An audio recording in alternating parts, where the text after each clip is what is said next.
Hello everyone and welcome back to the channel and to another episode of Desert Island Discs, Desert Island Movies.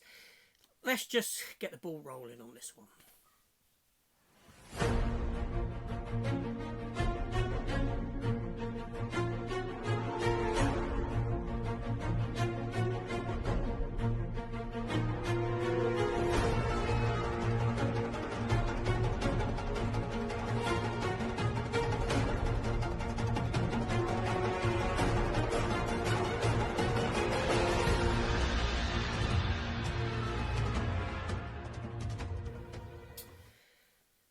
Yes, welcome back. Welcome back to the channel and to this series that, what's this, episode 36, 37? I think it might be 37. Anyway, on today's episode, we're going to be going through this shelf here, as you can see. Now, it's a lot of special editions, so size-wise, they're a lot larger, so there's less to look at and less to choose from. Now, you know how this works. Do I need to explain it again? I go through the titles that are on that shelf, we take a look, and I whittle it down to that one film that I would take above all others if I knew that I was going to be stranded on a desert island. You see what I mean with that. A couple of rules. TV series, I don't do TV series at this time. I may move into TV series at some point, who knows. If it's a film that I've picked before, I will omit it from proceedings. I hope to. I can't remember if what I've always picked or haven't picked. I'm too lazy to go back, and I didn't take note of it as I proceeded through this series. But there we go. And yes, any other rules? Oh, if it's a box set, I can only take one film. I can't take the box set. So let's say I pulled out the complete Indiana Jones. I can't say, oh, I'll take these because there's 4 films in it. Yes, 4, not 5, because that last film was a load of rubbish. Dial of Destiny, complete and utter tosh. But it did elevate Crystal Skull for me, so that's great.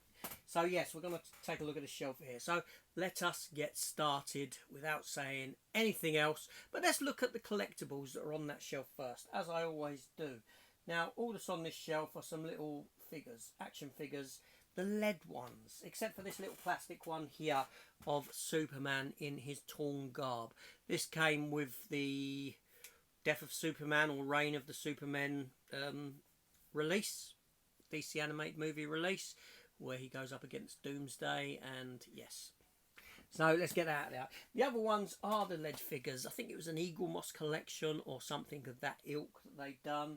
And we have Doomsday himself, who we just discussed, the villain that killed Superman in the 1993 comic book, The Death of Superman, from DC, yes. Great comic series. And then we have... we'll look at him in a minute because it don't make sense to go into him yet.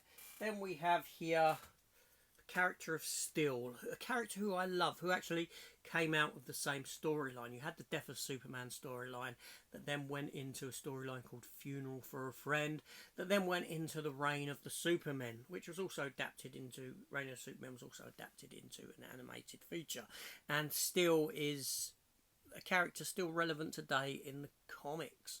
The most interesting of the 4 Supermen replacements. A black guy by the name of John Henry Irons, who created himself a suit of steel and went out to fight and in Superman's stead. A really good character. A really good character. A film was produced starring Shaquille O'Neal. It's well worth avoiding. And then we have another large lead statue here of Superman. This was actually from the comics, very dusty. This is actually the statue that was erected in the comics for his death, as in, like, you know, for people to go and pay tribute to him with the flame, eternal flame burning at the bottom. Yes, so that's all there is in the way of collectibles on that shelf. So what I've got to do is take the stuff off the top first, and then we shall work our way down to the stuff that's on the shelf, stood up like that. Let's do that, shall we? Oh, one more character, and that is the Marvel Thanos. As you can see, there's his Infinity Gauntlet, comic accurate version, rather than what you've seen in the films. So let's proceed. Hat on. I don't know why it's just on the table. So let's do it. What do we have here? We have a couple of J cards anyway. But yeah, let's have a look. Let's have a look. So first off, up the top, we have a... Is this a Film Arena or something? It's a Film Arena steelbook release of the Michael B. Jordan Creed movie, the first Creed movie. It has a steelbook in there like so. Great film, nice looking release as well. I got that at quite a good price. It's numbered as well, as you can see. So that's 700 of 750, I believe. And then we have another release from whomever it may be. I don't know if it's Wheat or someone. One of them companies, and it is Ant-Man and the Wasp. I really enjoy this film. I do like the first two Ant-Man films. They're nice palate cleansers for the MCU and big events, and it's a shame they went big with the third one because it wasn't much cop at all. All that made the other two special was ejected from the film, basically. But yeah, but Ant-Man and Wasp, and it's got Walton Goggins in it, so you can't go wrong with Walton Goggins. And then we have here a double lenticular version of the waste of space movie that is Star Wars The Force Awakens. But it is a nice release. There's the back lenticular. And I'm not sure who this is from. Again, it's one of those Wheat Film Arena type of style editions. The steelbook within is that.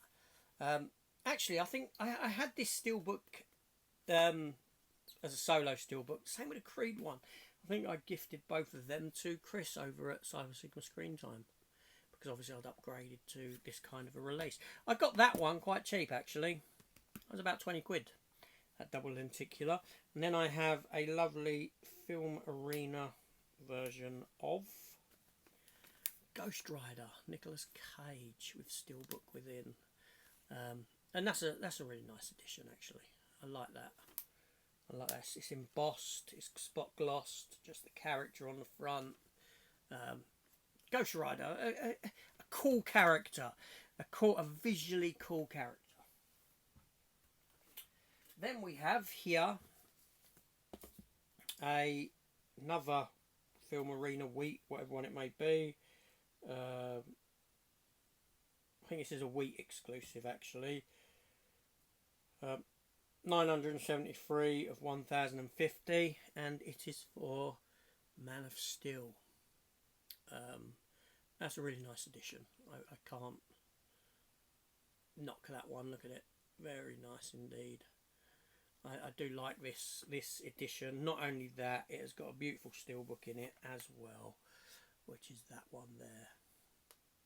You know, that was very nice. Hold on, Alexa, turn volume to 0. So that's very nice. And then Cine Museum edition. I paid a lot of money for this, but it's my favourite film of all time. But it's going to be omitted from proceedings because it has won before. And the minute I show this, you will be like, that's a winner. And it is Jaws. Yes, Steven Spielberg classic. Yeah, my favourite film of all time, Jaws. So you can see why I won't be including that, because it's won before, and you know it's game over. It's game over for everything else the minute Jaws is pulled. Then we have two Digibook releases actually. We have the Brian De Palma movie, Dressed to Kill. This is a Michael Caine movie. It's got Nancy Allen in it as well, RoboCop fame. This is a German Digibook edition of said film.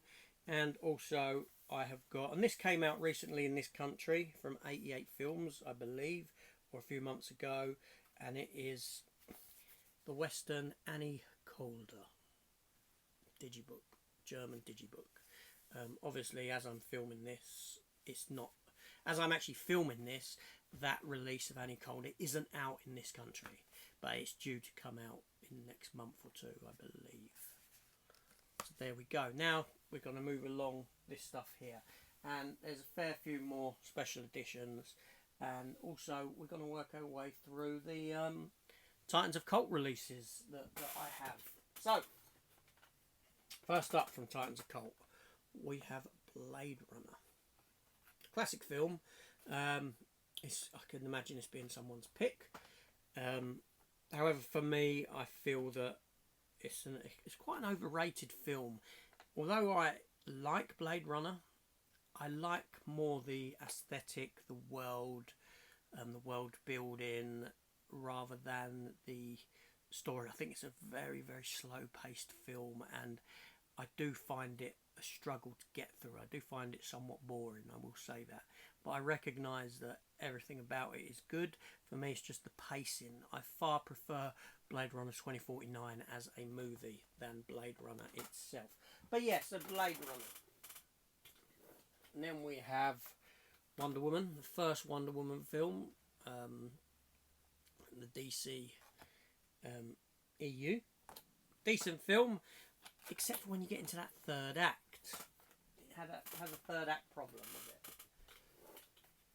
And next up, Mad Max Fury Road. I think this is a fabulous film. I really appreciate the fact that it is majority of it is shot in camera for real, with just some CGI to help envelop things a little bit, like the stunts are practical, this sort of a thing.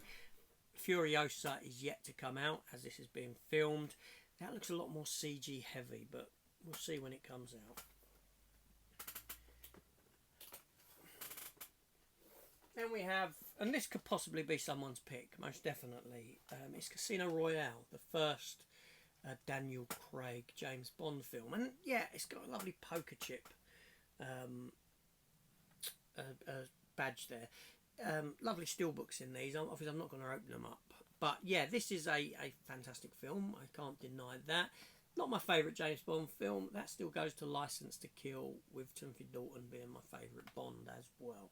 But this is a good start to the that era. And obviously, it's directed by Martin Campbell, who gave us GoldenEye, that set off the Pierce Brosnan era of films and the best of the Brosnan era movies.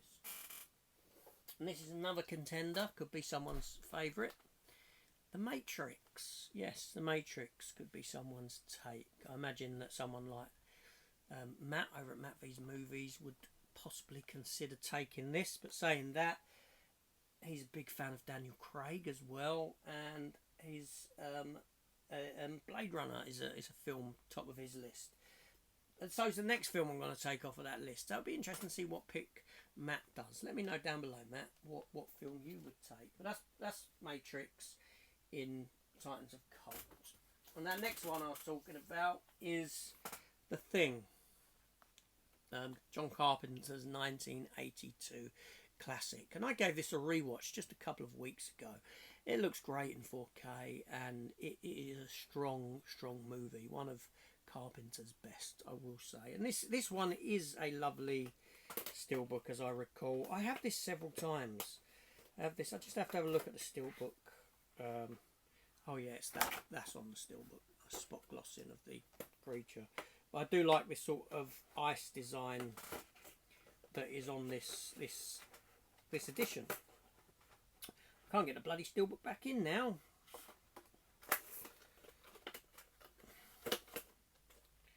I do like the sort of ice design block for the case. The only problem with these Titans of Cult releases are those lids always pop up.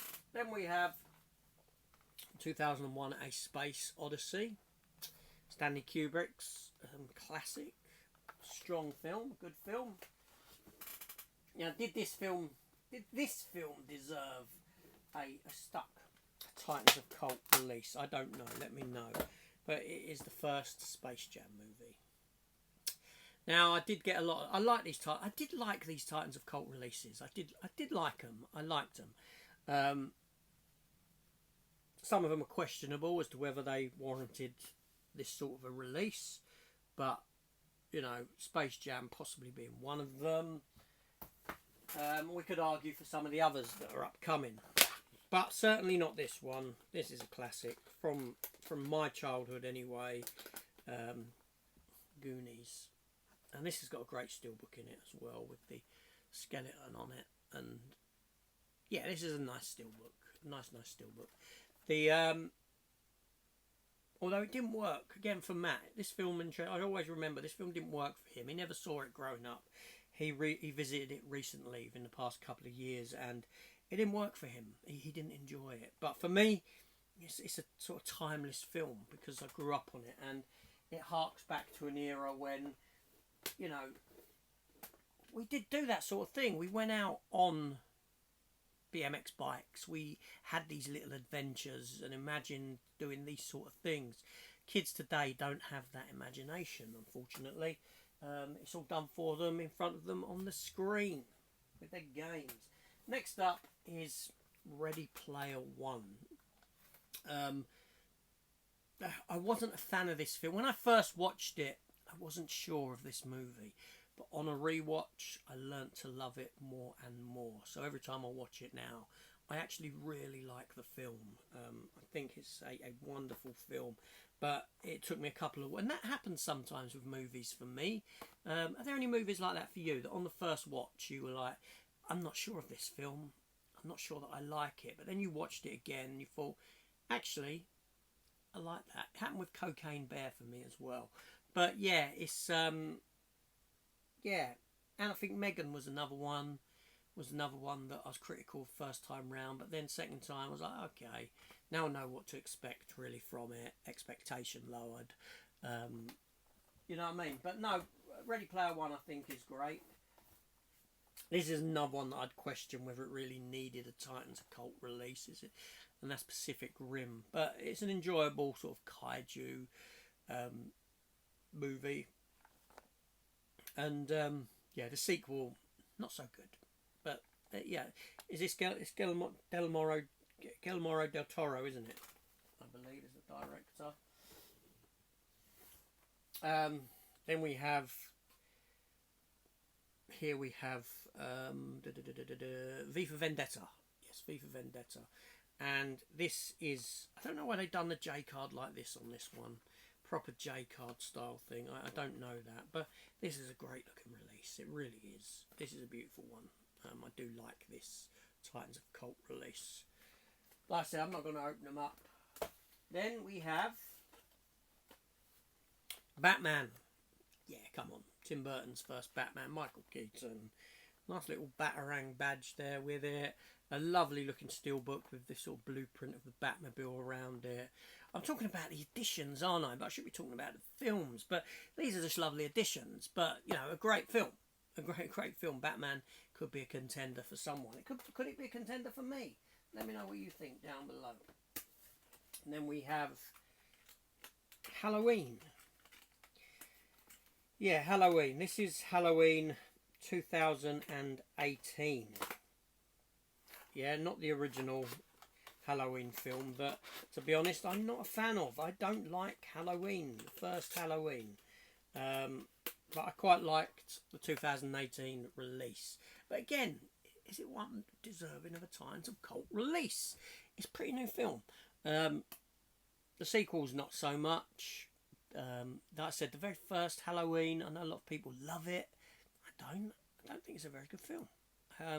It's Mike Myers playing peekaboo most of the time, and yeah, you know, I appreciate that he started the grandfather of the slasher movie and sort of maybe set the bar, I wouldn't say set the bar, but opened the door to other slashers like Freddy and Jason, things like that. I find them to be far more fun films. Then we have the Robert De Niro, Ray Liotta, Joe Pesci, Martin Scorsese, Goodfellas. Again, a strong film. A lot of strong films on this shelf. And Zack Snyder up next with The Watchmen. And I enjoy The Watchmen. I think The Watchmen is a great movie. Now, Zack Snyder as a filmmaker, like I said, I pulled Man of Steel there. I like Zack Snyder's Man of Steel. I like Batman vs Superman. I adore his Justice League cut did a 4-hour cut of his films. The thing with Zack Snyder, he's a fantastic visual director, and he's good when he's playing with characters that are already established, because the hard work has been done for him. What I mean by that, Watchmen is based upon a graphic novel, so it's already written out for him. Most of forget the story. Obviously, the story with this, he followed the story, but they changed the ending. And I understand why when you read the graphic novel with the giant space octopusy type thing that comes down. But what I mean is take something like Sucker Punch or Rebel Moon, for example. Not particularly good films. Visually, they're good films, but story-wise, character-wise, they're rubbish. But when you've got characters that are already established, characters that he can't deviate from too much, i.e. Superman, Batman, Wonder Woman, the characters in Watchmen, that work is done for him. So he's far better at playing with established content and giving you something with it, rather than being left alone, take the leash off of the guy and produce what you want, because when it comes to him writing characters and story, he's not that much cop. But yeah, Watchmen is a good film. Next up, probably my one of my favourite Transformer movies, and that is Bumblebee. And this is a lovely addition, again from HD Zeta, this one, number 281 on the bottom. But Bumblebee is a very, very good Transformers movie.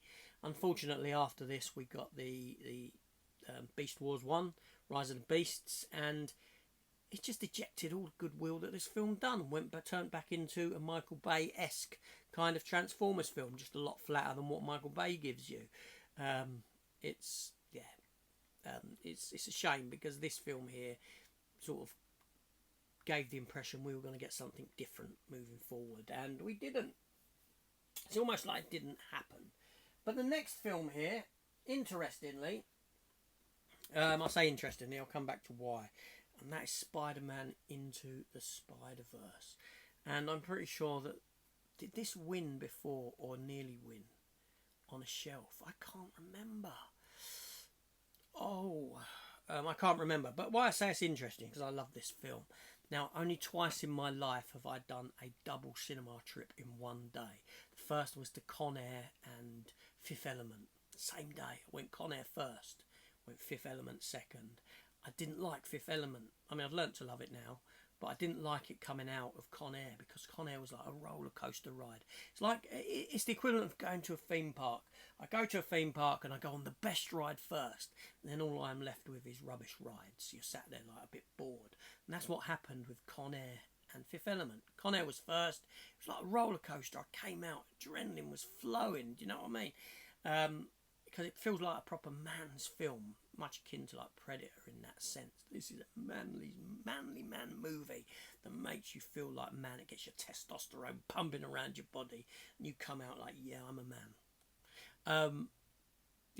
And then you go into something where that then dips. But anyway, so the second viewing, both in the same day, were both of these movies. I took my son to see both of them, and I loved both of them, because I didn't have that kind of a feeling with it. I wasn't expecting too much from this, and I was blown away with it. I love the sequel as well. I do have a special edition for the sequel as well, which I'll grab that now, because it should be on this shelf with that one. 1 second.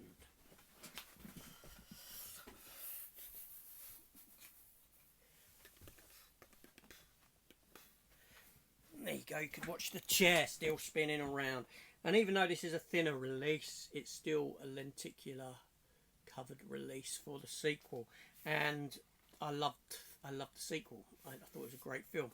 It's kind of like Empire Strikes Back and Back to the Future 2 kind of feel to it, in that it leaves you on a cliffhanger, essentially.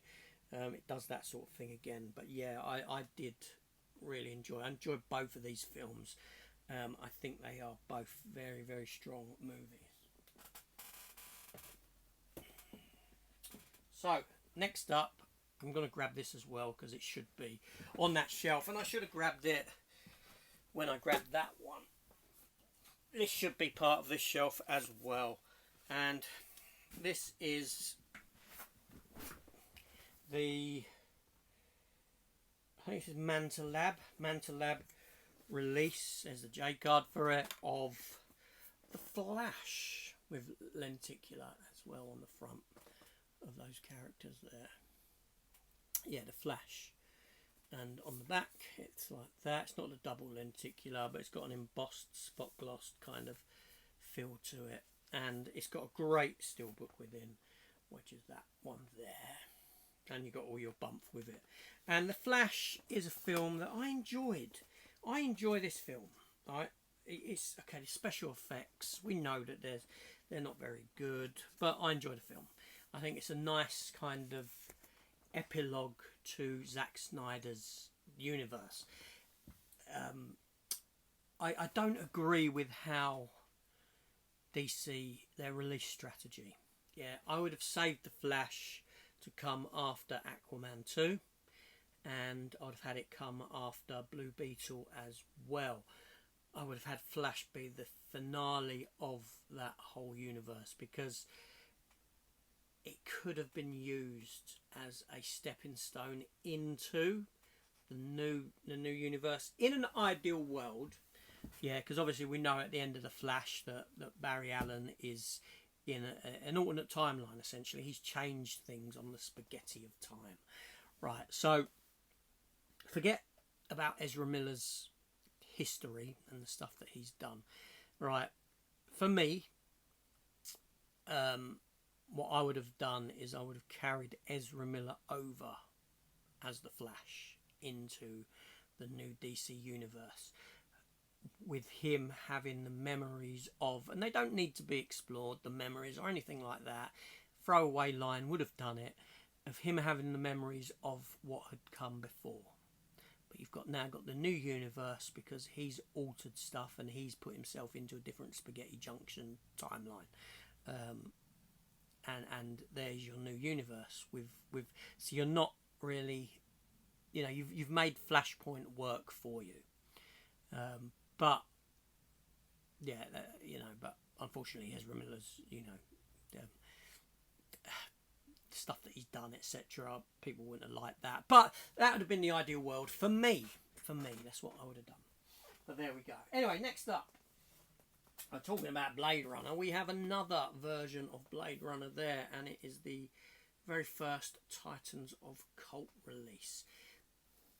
Now, as I'm recording this, it's been announced that these are getting steelbook releases. Titans of Cult steelbook releases. So these are on a steelbook. Fantastic. I don't know whether that's a kick in the teeth to the people who've bought these or not, or whether it's a nice way for other people to get this artwork on a release, as long as they don't make a limited edition and make them available to everyone who wants one. Yeah, so Blade Runner: The Final Cut. We've spoke about the film. Don't need to speak about it again. And then we have 1917, the war film, which is a great film. Very good film. Film Vault number 4. Now, I didn't buy all of the Film Vault releases. I didn't feel the need to.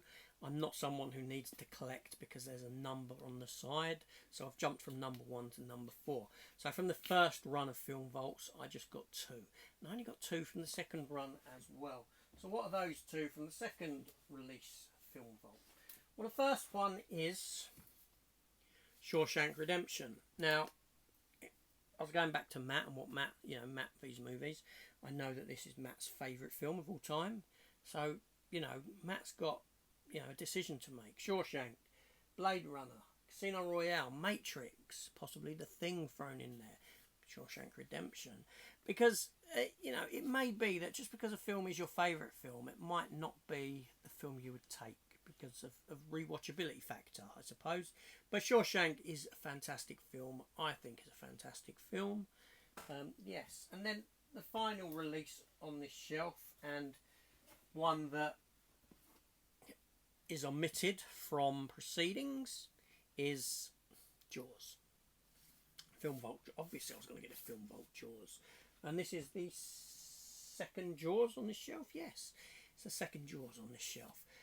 Film Vault Jaws, and I do hope to be able to get the steelbook with that art on it as well, because it's Jaws.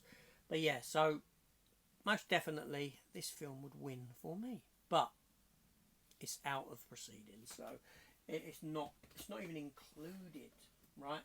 So Jaws isn't included. Is there anything else here that I can't include? Jaws. Did I pick The Thing before? Have I picked The Thing as a winner? I don't think The Thing has come up. Pretty sure it hasn't come up. So I can include The Thing.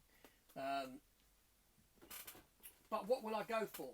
What will my choice be? So let me sort of pile the shelf back up, get everything back on, and then we'll talk about my choice for top. And if there's any runners up as well. Let's do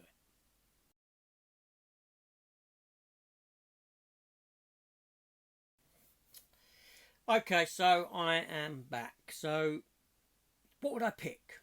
That's the question. What would I pick? So as runners up go, we have Man of Steel. I would pick Man of Steel. It's I do like the film. I think it's a good film. It's not the best iteration of Superman.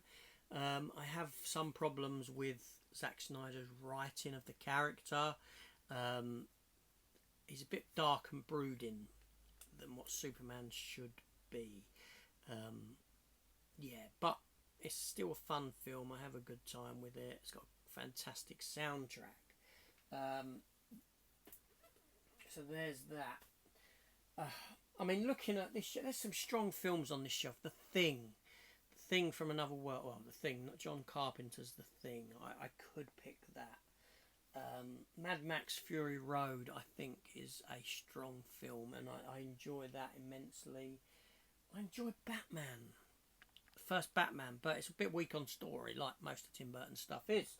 But yeah, this is difficult, right? Because I would say Spider-Man Into the Spider-Verse, but I'm questioning whether I've picked that before when I've done the 4K shelf.